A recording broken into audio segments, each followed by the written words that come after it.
Hello, I'm Andrew Marshall and welcome to this special chat today, and I'm talking about how to keep the spark alive after children, and I've got 6 key ideas for you today.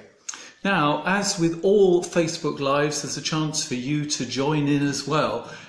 You can send me a message saying hello and where you're watching from, and you can ask me questions as well. It's really good if you like it, because that gives me lots of ideas for future events. Now, if you're watching this as a recorded version, you can also put a comment in, because all the comments help us decide what we're going to talk about next time.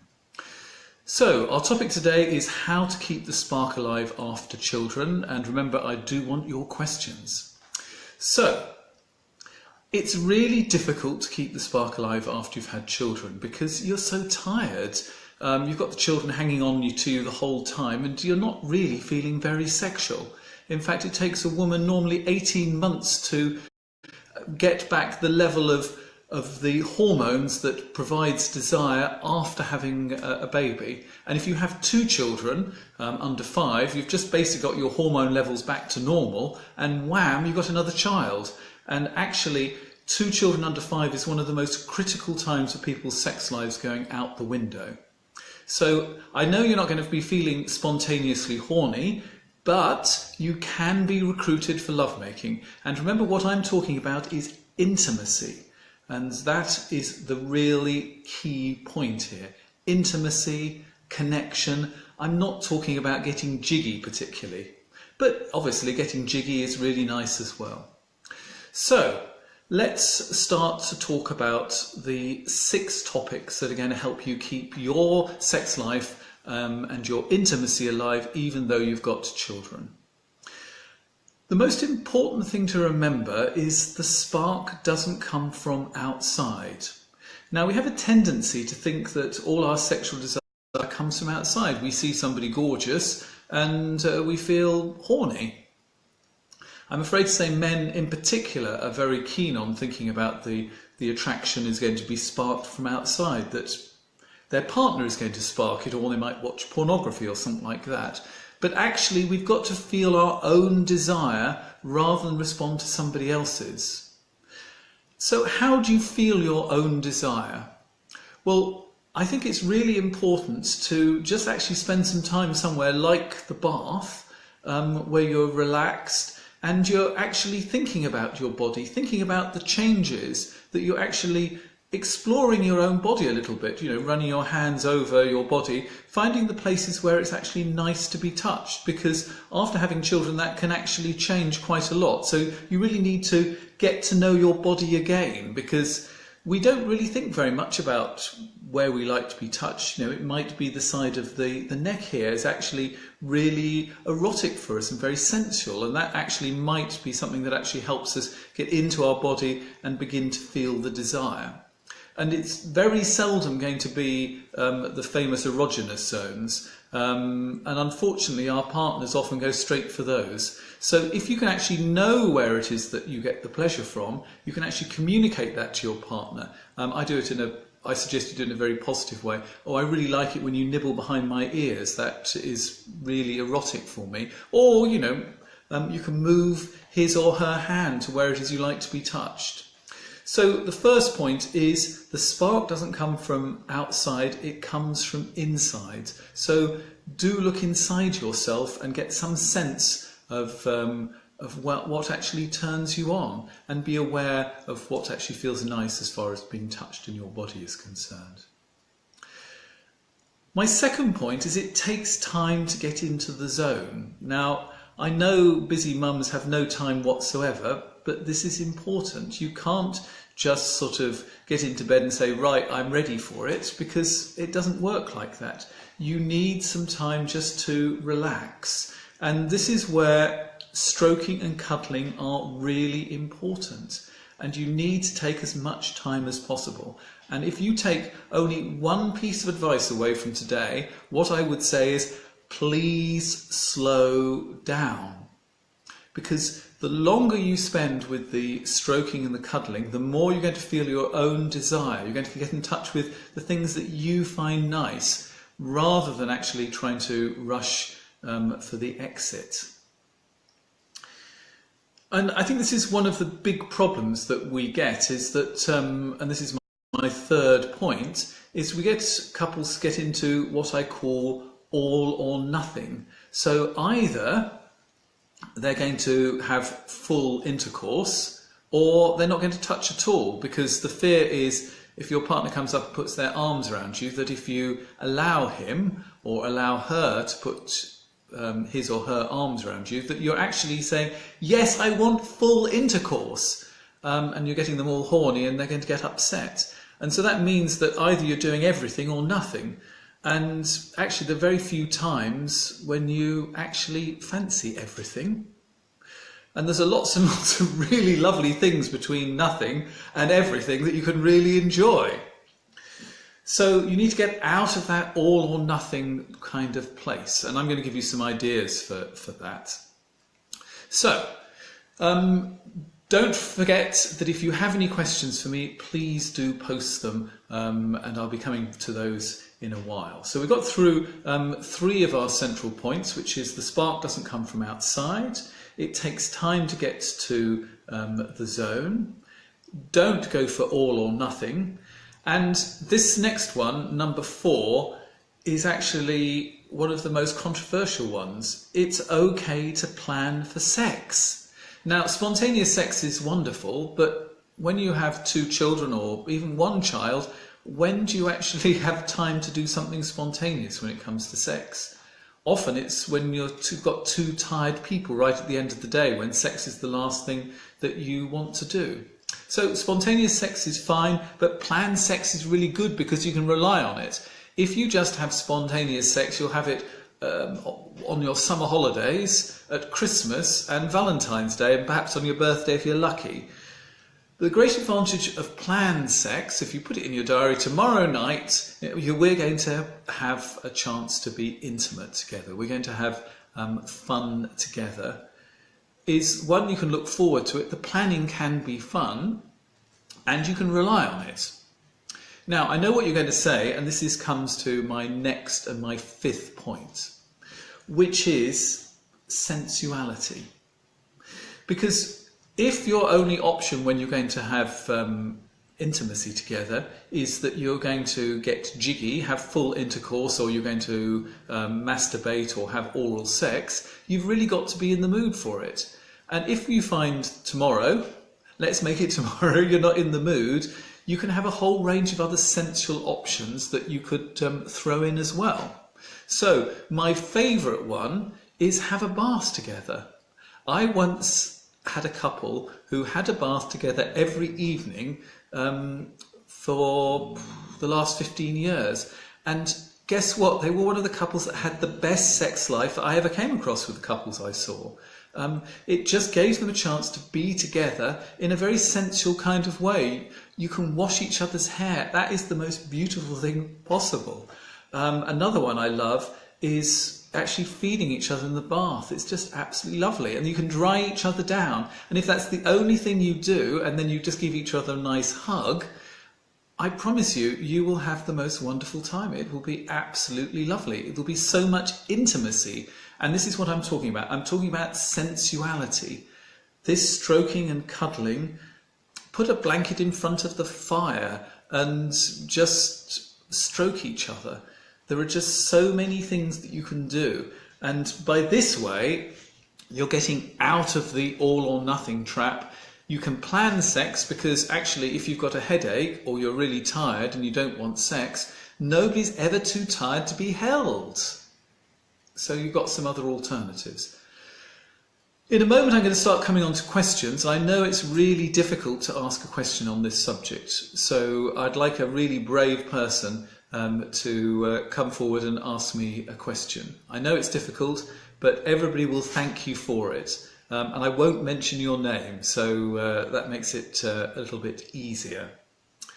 So, my final point, oh, by the way, you can disagree with me as well. If you think I'm talking a whole load of rubbish, I'd love to hear from you as well, because I've got some other things that you're not going to like that are also controversial. So, my sixth point on how to keep the spark alive after children, and thank you for all the likes that are coming in, and let's have some more questions as well, is about preparation. You've got to create a sensual space for you and your partner to have sensual time together. And my number one sex tip is put a lock on your door. It should be possible for the two of you to have space together that the children can't walk in on. And if they need you, they can knock on the door. If you have teenagers, you'd never think of going into their rooms without knocking on their door, but yet they can come into your room anytime you like. So put a lock on your door. It'll be the best investment you've ever had, and I promise you that one. Think about soundproofing, because one of the reasons a lot of people feel very inhibited is they're worried about the sound. I'm not talking about special soundproofing mats. Get yourself some kind of portable music playing machine, even use your phone and play some music in the bedroom, because number one, it gets you in the mood, and number two, it means the little ones can't hear you. And you will feel more relaxed. It will help create a sensual space. Think about the heating. My goodness, you don't want to get intimate in a cold room. And also think about the lighting as well, because you want it to be kind, don't you? The other thing I would do would be to remove the passion killers in your room. So, take down the picture of your mother-in-law in the bedroom. Get rid of the pictures of your children in the bedroom. It's not really going to help. So I've got my first question, and I'll be answering that in a second. I'm just going to recap before that. If you want to give me questions or suggestions, all you have to do is put a question down, and I'll be very happy to answer it. If you want to put a comment to the replay, we will be reading all of those. The other thing I would also like to hear from you is suggestions of other topics for me to talk about. So let's just recap on those things before I start taking your questions. So how to keep the spark alive after having children. The spark doesn't come from outside, it comes from inside. It's up to you to get in contact with what actually feels good now and what you'd like. My God, I'd really like a back rub. Great, that'll help you get in touch with your sexuality and your sensuality. It takes time. Don't expect to go from naught to way, hey, hey. Give yourself time to get into the mood. Planning for sex is great. What is wrong is all or nothing, that you have to develop to deliver the full Monty swinging from the chandeliers, because actually you could do something really nice like dance together. Put some music on and just dance in a slow, sensual way and together. That is just as good for sensuality. And don't forget the preparation. Put the lock on the door, because you need to have time for yourself. And you're doing a really good thing for your children, because you're teaching them that when they grow up and they become adults, they're allowed to have time for themselves too. Even parents are allowed some time off, I promise. So let's have a look at the questions. We've got one here. I was going to ask about keeping the kids out. It is really important that you have that time for yourself. But even if they do come in, it's not the end of the world. Just say, come back later. I will sort you out in a moment, that mummy and daddy are busy. They're not going to be shocked or horrified, and you're going to think, I wish I'd taken Andrew's advice and put the lock on the door, and then you'll get it the next day, so that will be a benefit. So my next point is, I like the cuddling idea, however the bath is my woman cave, it's me time.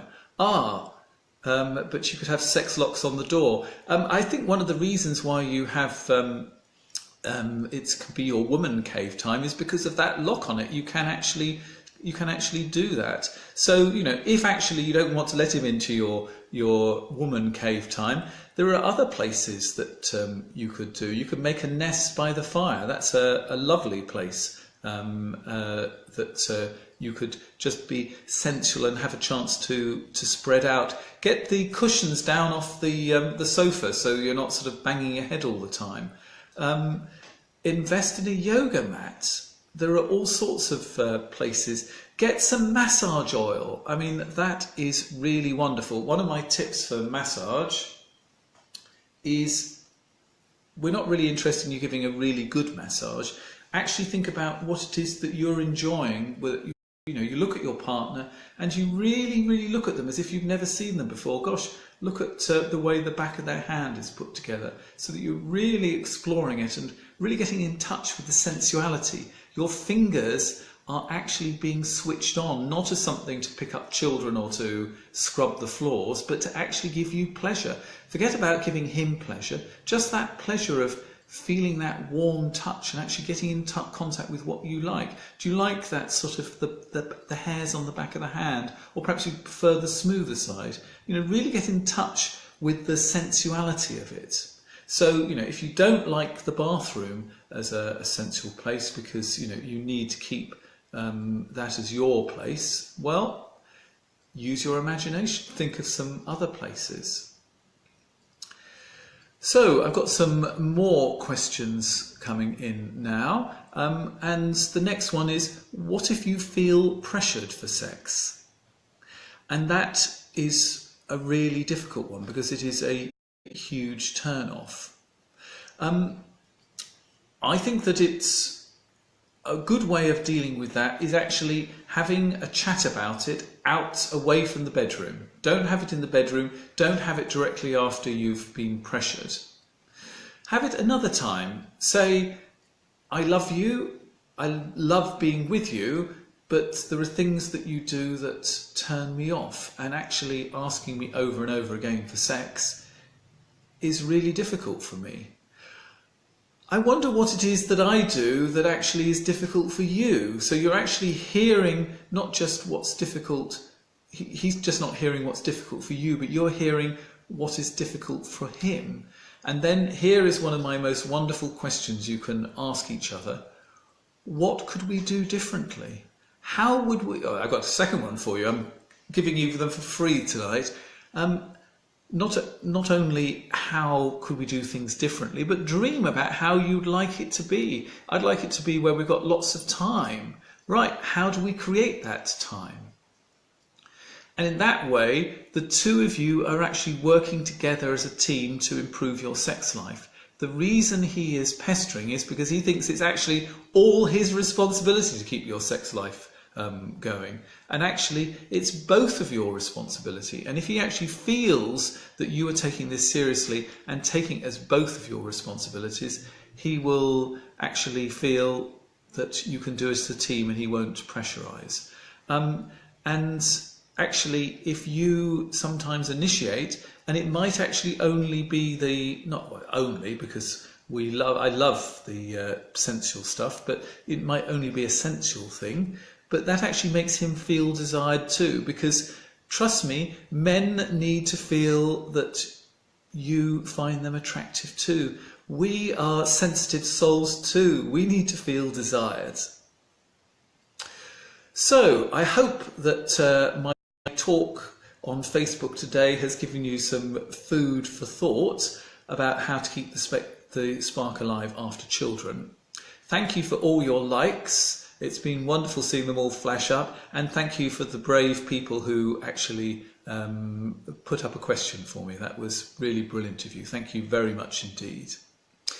Now, if you're watching this as a recording, please do still post comments, because what we're looking for is our next topic that we're going to talk about. And the topics I'm going to talk about are the topics you want to talk about. So post under this video suggestions of what we talk about next, because it's up to you what we talk about.